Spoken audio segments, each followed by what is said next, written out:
Jason Hawkins, NBC, Connecticut News.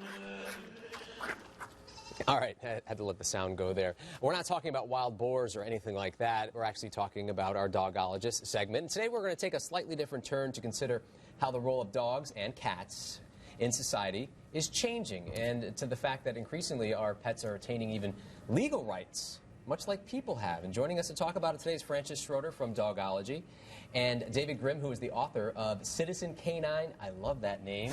Welcome here. Thanks for coming in. Francis, thanks for joining us here.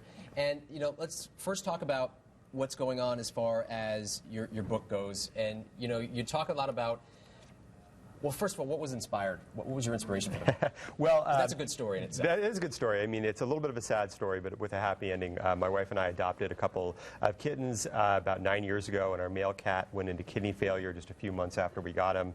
We ended up rushing him to an emergency clinic where he spent 3 days, and he saw a specialist, and he got hooked up to IVs and blood chemistry profiles and all this really complicated stuff. Long story short, it ended up costing us about $3,000, which even though we were kind of students at the time, we were happy to spend because he'd become a member of the family. And many people out there are identifying with your story. Exactly. About 90% of owners consider their pets members of the family. And so we really started thinking about, I started thinking about, how did these animals that used to live outside, they used to be wild animals, become members of our family? How did they start sleeping in our beds? Why are we spending so much money? We're projected to spend $60 billion on our pets this year.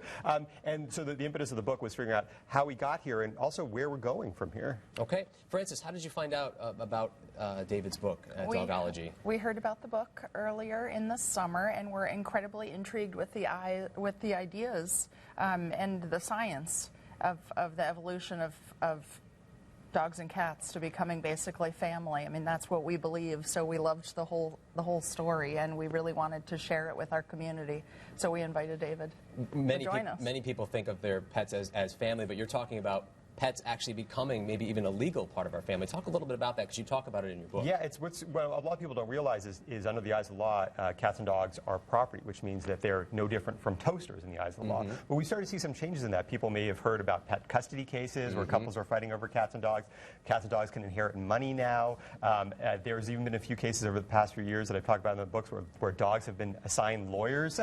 So even though cats and dogs are technically property, we're starting to see a bit of a fuzzing in that legal definition. Some people say they are starting to get some rights, maybe not like you and I have, but maybe a little rights maybe more akin to maybe what children might have in our society. And you see that changing perhaps coming in the years, right? Yeah, I think that's going to be, you know, it's hard to believe we can become any closer to cats and dogs in our home, but in the eyes of the law, we may start to see some changes there, which would be really fascinating. Giving our cats and dogs, our extended family, legal rights like our family members. That's right. Family members would as well. What are some surprises that or things people might find interesting in your book as well, especially for those that love their cats and dogs as much as everybody does? Well, you know, one of the big surprises for me was, as pets are property in society, they're also property according to the military. The military considers its working dogs, its military working dogs, of which there's a couple thousand fighting on the front lines of various places around the world, equipment, which means they're no different from a gun or a pair of boots. But even the military started to change that. We've started to see some unofficial medals being awarded to these dogs. Yes. There was even a move in Congress a couple years ago to reclassify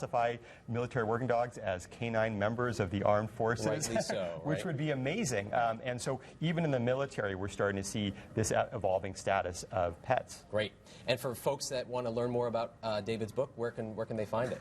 This afternoon at Dogology, 166 Albany Turnpike in Canton, we have a book signing 3 to 5. David will be there talking about his book, answering questions, and we'll all be there. And a portion of the proceeds will go to your pet pantry. Our no-cost pet food pantry, which helps pets in need. David, Francis, thanks for joining us for today. Thank you. Tara, we'll send things back over to you. All right, Darren, thank you. And we're going to turn it now to sports because nothing seems to be coming easy for the Yukon Huskies this season. Yesterday, they took on the Bulls in Tampa. It was the conference opener for both schools. NBC Connecticut's J.W. Stewart has highlights or lowlights, depending on how you look at it, all coming up in Morning Sports.